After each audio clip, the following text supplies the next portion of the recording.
Halo, selamat datang di channel Korzotev Teknologi. Di sini kita akan melanjutkan pembahasan mengenai sistem Kokesh. Sekarang kita ingin membahas mengenai menu hutang piutang. Ya, bagaimana cara mendaftarkan hutang atau mendaftarkan piutang, lalu bagaimana proses ketika ada orang melakukan pembayaran tersebut. Ya, oke. Sekarang kita mulai dari menu pinjaman itu sendiri ya, yaitu di sini. Nah, kita bisa lihat pinjaman kita masih kosong, jadi kita bisa tambahkan saja di sini. Oke. Nah, di fase sini, di saat kita membuat pinjaman baru, kita harus tahu dulu pinjaman itu masuk ke atau keluar dari dompet mana, gitu. Mungkin kita bikin dulu, kita diberikan pinjaman ya, kita diberikan pinjaman oleh misalkan orang namanya Putri lah. Ya, kita diberikan pinjaman. Putri melakukan transfer ke BCA kita, misalkan ke BCA kita, BCA, jadi tipenya adalah pemasukan ya, karena kita dipinjamkan oleh Putri. Lalu pihak bersangkutannya ini kita pilih aja. Nah, karena emang kita belum ada orangnya yang kita buat, maka kita buat baru saja di sini, kita isi namanya Putri ya. Lalu berikutnya di sini akan ada apakah Anda menerima uangnya sekarang. Ya, di sini kalau misalkan teman-teman pilih iya, maka saldo saat ini akan bertambah atau berkurang sesuai dengan nilai yang dimasukkan di dalam nominal di sini. Misalnya, saldo BCA kita adalah 10 juta. Ketika kita mendapatkan pinjaman dari Putri sebesar misalnya 5 juta. Oke. Apabila kita memilih iya, apakah Anda menerima uangnya sekarang? Nanti saldo yang ada di BCA akan bertambah 5 juta menjadi 15 juta. Oke. Tapi kalau misalkan teman-teman pilih tidak, saldo tidak berubah, hanya pencatatan utang. Jadi saldonya tetap 10 juta, tapi pencatatan hutangnya tetap terhitung sebagai hutang yang harus dibayar. Jadi tidak tercatat sebagai cash flow. Oke, kita coba masukkan sebagai iya saja agar saldo bertambah. Lalu transaksinya di hari ini nggak apa-apa, sebesar 5 juta, lalu dipinjamkan untuk kuliah misalkan. Kita simpan saja di sini. Oke, masuk ya. Dipinjamkan Putri 5 juta, sisa hutangnya adalah 5 juta. Oke, sekarang kita coba buat baru lagi ya. Kita buat baru lagi. Misalnya sekarang adalah kita minjemin orang. Kita meminjamkan orang. Jadi dompetnya itu misalkan case-nya sekarang BCA juga nggak apa-apa. Tipenya adalah kita meminjamkan ke orang lain, yaitu pengeluaran ya, kita meminjamkan. Siapa orang yang kita pinjamin itu? Misalkan namanya adalah Bayu misalkan. Nah, di sini kita pilih iya atau tidak ya. Kalau misalkan cuma pencatatan hutang biasa yang tidak ingin mengganggu cash flow, maka tidak saja. Tapi kalau emang transaksinya akan merubah cash flow, maka iya saja di sini. Maka tanggal sekarang juga nggak apa-apa. Kita meminjamkan Bayu sebesar 2 juta. Oke, apabila ada lampiran silahkan masukkan di sini. Kalau tidak ada juga nggak apa-apa. Catatannya meminjamkan pinjaman untuk Bayu. Pinjaman Bayu untuk sekolah misalkan seperti itu ya, pinjaman untuk Bayu. Oke, kita simpan saja di sini. Nah, di sini kita sudah ada dua hutang ya, dua hutang piutang. Yang pertama itu kita meminjamkan Bayu sebesar 2 juta dan sisa hutangnya masih 2 juta ya, karena kita belum ada transaksi bayar di sini. Lalu kita juga ada dipinjamkan oleh Putri sebesar 5 juta dan sisa hutangnya juga masih 5 juta karena kita masih belum ada bayar. Nah, cara ngeceknya gimana? Cara ngeceknya kita bisa masuk ke menu transaksi di sini. Nah, ini adalah detail transaksi dari hutang atau piutang yang berhubungan dengan transaksi tersebut.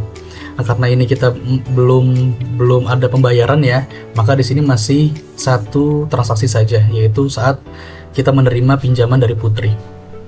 Oke, sekarang gimana caranya saya ingin bayar? Caranya adalah masuk ke transaksi ya. Sebelum itu teman-teman bisa lihat dulu di sini eh, dari menu pinjaman tadi datanya terintegrasi ya ke menu transaksi. Jadi jelas di sini BCA ada pinjaman masuk sebesar 5 juta dari Putri, dan BCA juga memberikan pinjaman 2 juta kepada Bayu di tanggal 19 Maret. Oke, sekarang misalkan pagi nih 19 Maret Bayu pinjam, nggak taunya sorenya udah diganti nih di hari yang sama. Ya udah, cara pencatatannya tinggal buat baru. Misalkan si Bayu bayarnya tunai atau cash gitu. Nah, tipenya apa? Tipenya kita pilih adalah pinjaman. Oke, kategorinya tadi ya, apakah Anda memberikan pinjaman atau Anda diberikan pinjaman? Oke, dalam case-nya Bayu tadi ya adalah Anda atau saya memberikan pinjaman. Maka dipilih saja di sini pihak terkaitnya adalah Bayu ya. Pinjaman untuk Bayu untuk sekolah.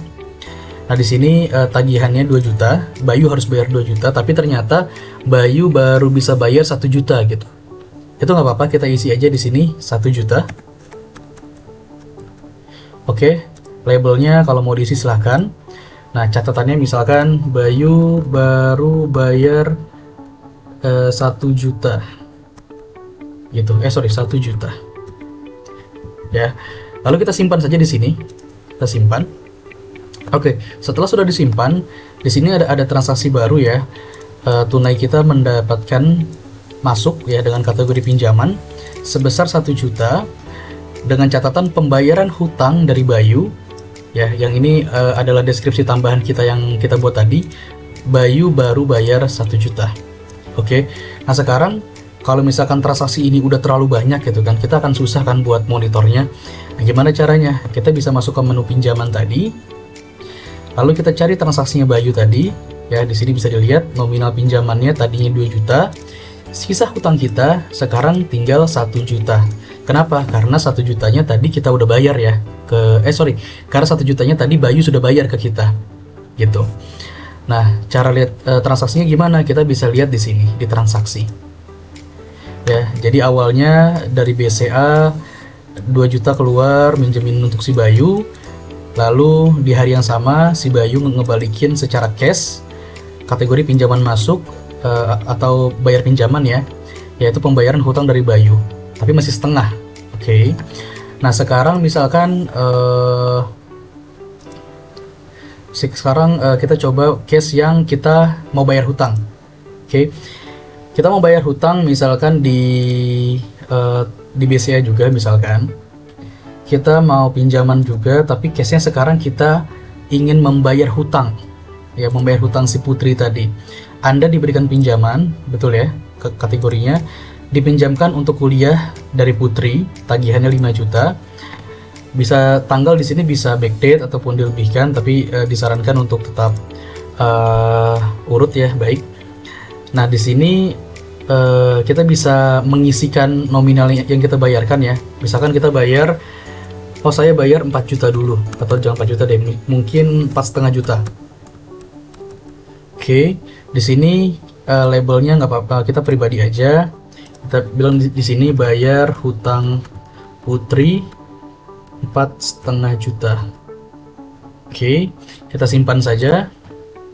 Nah, nanti di sini kelihatan kalau misalkan dari BCA kita ada nominal 4,5 juta keluar. Untuk apa? Untuk melakukan pembayaran hutang kepada Putri dengan deskripsi sebagai berikut. Nah, jadi kalau misalkan kita lihat di menu pinjamannya, pinjaman dari Putri nominalnya 5 juta, sekarang sisa 500.000 ya, karena tadi 4,5 juta sudah kita bayarkan dari menu transaksi tadi. Detailnya bisa dilihat di sini. Oke. Mungkin ada satu case lagi ya, kalau misalkan nanti di menu pinjaman misalnya besoknya ini saya coba fitur aja ya, besok itu ternyata kita minjem lagi sama Putri. Ini contoh aja ya, contoh besoknya ternyata kita minjem lagi sama Putri. Kita pilih aja di sini, kita minjem lagi BCA. Putri minjemin lagi ke kita misalkan 2 juta, kita dipinjamkan ya. oleh Putri sebesar 2 juta. 2 juta. Oke, iya. Nah, di sini anggap aja kita besok ya. Sebagai contoh saja. Oke, pinjam lagi sama Putri. Di sini ya. Kita simpan saja. Nah, di sini terlihat ya kalau misalkan dipinjam Putri, nominal pinjamannya sekarang jadi 7 juta. Karena tadi kan kita pinjamnya 5 juta ya. Terus akhirnya kita pinjam lagi 2 juta.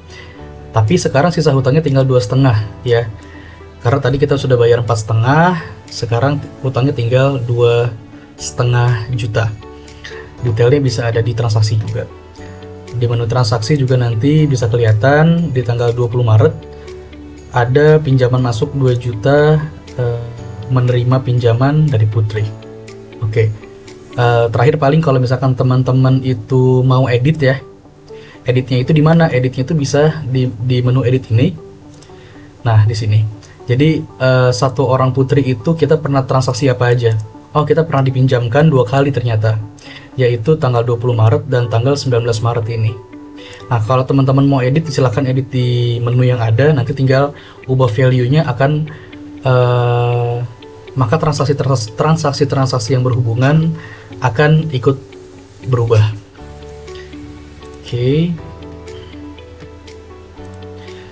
Dan karena tadi kita berhubungan kita sudah di daftar pinjaman itu kita pilih iya ya dalam apakah berpengaruh pada cash flow, maka pastinya nilai cash flow tadi akan masuk ke dalam chart di sini.